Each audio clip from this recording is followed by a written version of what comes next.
त्यो यस्तो समय थियो जहाँ नेपाल जस्तै समान आर्थिक र सामाजिक धरातलमा अरू केही देशहरू पनि आफ्नो भविष्य खोज्दै थिए।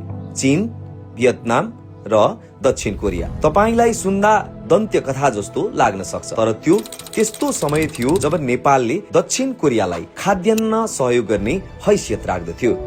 त्यही कोरिया आज यति समृद्ध छ कि त्यहाँ मजदुरी गर्नका लागि हाम्रा हजारौं युवाहरू भाषा परीक्षा उत्तीर्ण गर्न दिन रात पसिना बगाउँछन् र ईपीएस को एउटा भिजाका लागि युद्ध नै लड्छन्।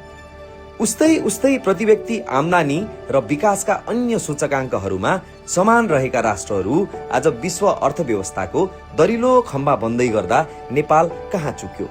चीनले आफ्नो प्रति व्यक्ति आम्दानीलाई 50 गुणाले बढाउँदा भियतनाम म्यानुफ्याक्चरिङ हब बन्दै गर्दा र दक्षिण कोरियाले संसारलाई सामसुङ र हुन्डाई दिँदै गर्दा हामी रेमिटान्सले अर्थव्यवस्था धानी दिनुपर्ने स्थितिमा कसरी पुग्यौं?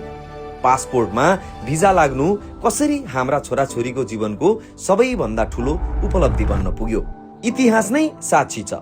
उनीहरूले थिति बसाले तर हाम्राले केवल थलो मात्र ओगटे।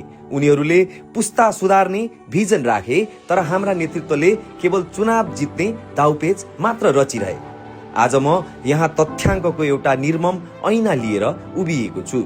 यदि नेपालले दक्षिण कोरिया वा भियतनामको जस्तो औसत आर्थिक रफ्तार मात्र समातेको भए आज हाम्रो प्रति व्यक्ति आम्दानी 6000 देखि 7000 डलर पुगिसक्ने थियो।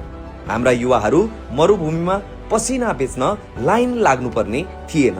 बरु संसारका सृजनशील दिमागहरू अवसरको खोजीमा काठमाडौँ नै ओर्लिने थिए।